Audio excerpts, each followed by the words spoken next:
Разликите меѓу власта и опозицијата се толку сериозни што двата политички табора не може да се согласат ниту за пораките кои доаѓаат од врвни представници на земји членки на Европската унија.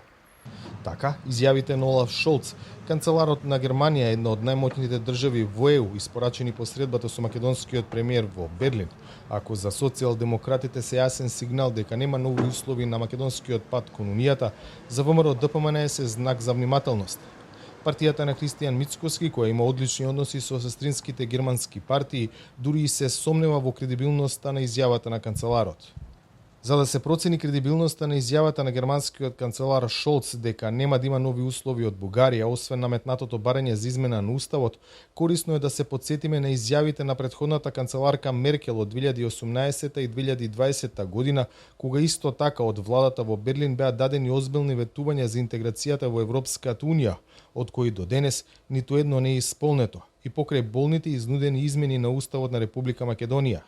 Затоа, како држава, кон ветувањата од Европската унија подобро е да сме предпазливи отколку повторно разочарани, напиша Антонио Милошовски на Фејсбук. Неговиот колега Драган Ковачки пак тврди дека Шолц е погрешно преведен.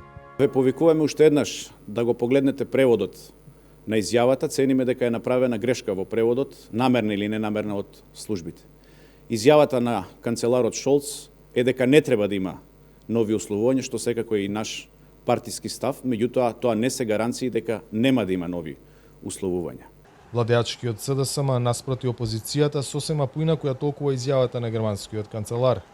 Директно од канцеларот Олаф Шолц добивме јасни и цврсти гаранции дека нема нови услови, нови пречки на европскиот пат нема да има.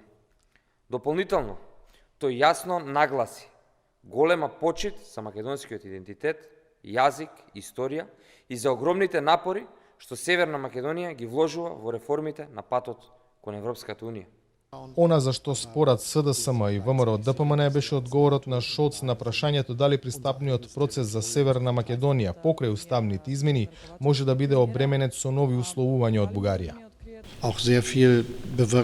Тоа треба така да биде сосема регуларен пристапен процес со сите постапки што Европската унија ги управува и се разбира сите нешта за кои станува збор се запишани тука. Нема нови барања што се однесуваат до билатералната ситуација. И јас стојам за тоа. Денески премиерот Ковачевски на крајот од посетата на Берлин со дообјаснување за пораките испратени на вчерашната пресконференција. Добар дел од прашањата кои што се поставуваат, ако не и сите прашања во нашата јавност, а тоа се однесува на одлуките кои што треба да ги донесеме, како и на понатамошниот тек на евроинтеграцијскиот процес. Канцеларот беше многу јасен дека Германија стои зад нас и дека она што е договорено со 27 земји членки на Европската унија и е дел од преговарачката рамка, практично е она што до што се придржуваат земјите членки на Европската унија и дека гаранција за тоа се земјите членки на Европската унија, 27-те земји членки, и особено оние кои што се најголеми и најмоćни во Европската унија, тука секако спаѓа Германија.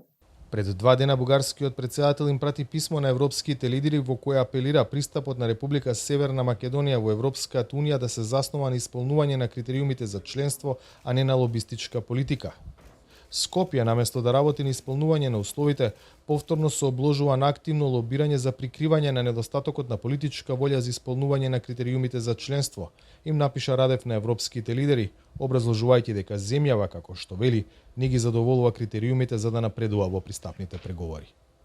За Гласот на Америка, од Скопје, Владимир Мирчевски.